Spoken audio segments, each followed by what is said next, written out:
Hey guys, welcome back. So in this video, we are going to look into a custom report. So what does a custom report technically looks like? So I want to play around with a report something like this, where I can specify the top and bottom for my data. Let's say I want top 10. Based on that, that top 10 will be filtered here. Let's say top 15, that 15 people or 15 cities will be here. If I want to change it to, let's say, district, then that district will be here. So I have less district, so let's say I want top 3. I can play around with here to create some a custom report something like this. I'm going to create it here. Let's say a bar chart. I'll just put it over here, and let's say just a bar chart. And now I will add a dimension. Let's say I have employee name and a measure called as salary. Okay, so all the salaries will be popped up here, but as you know that the salaries that we are using is a randomly generated data, so that is why it is acting in such a way. So not I don't want something like this to happen.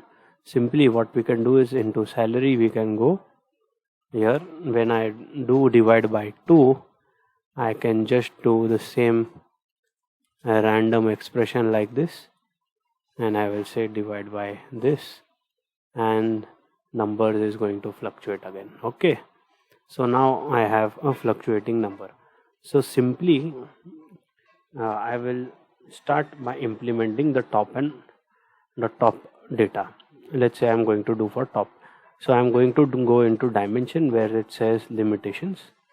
I will say fixed number. I want top. So let's say you do 5. So it will give you 5, and it will create others, and it will put all the numbers into others. If you have a use case where you want others, you can do that, or else you can just uncheck this. Others will be gone. It is your use case. For now, I'm going to uncheck show others. Okay.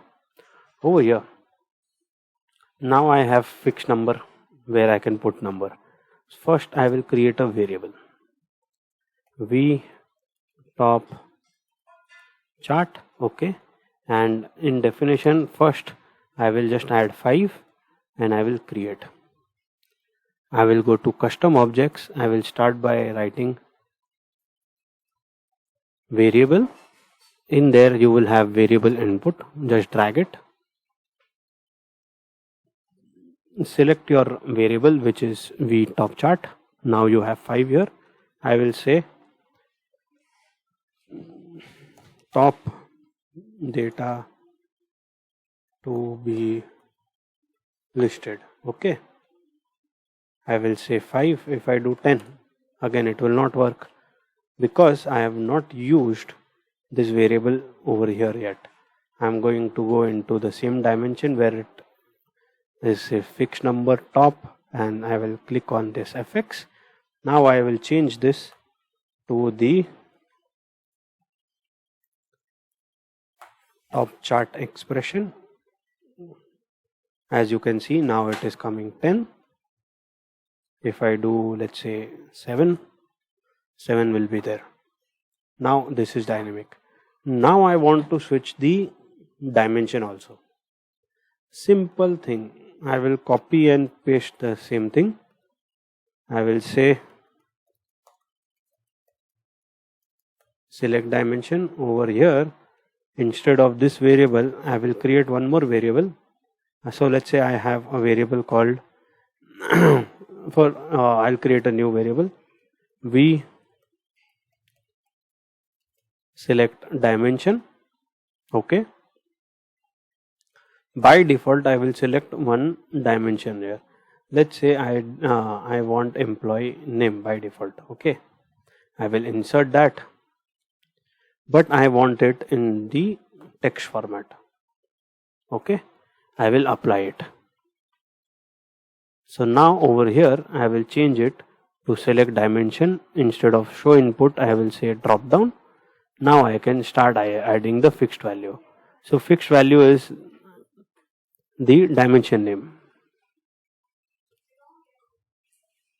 Okay, like this.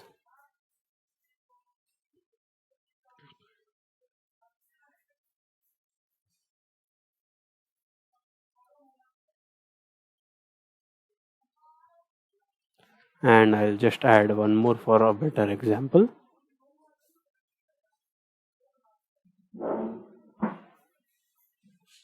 Let's say active or inactive. Okay, I've just added everybody in the text format. Now if I change the dimension, now as you can see, the dimension can be changed. But you have not implemented the dimension, the dynamic dimension over here. Simply what I'm going to do is, instead of this field, I'm going to specify the dimension. So if you don't know the variable, you can go here and search for your variable. I will say insert,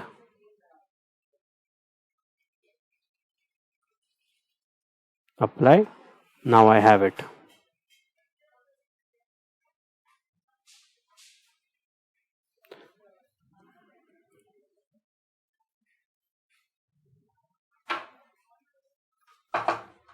So in this way you can create your custom reports.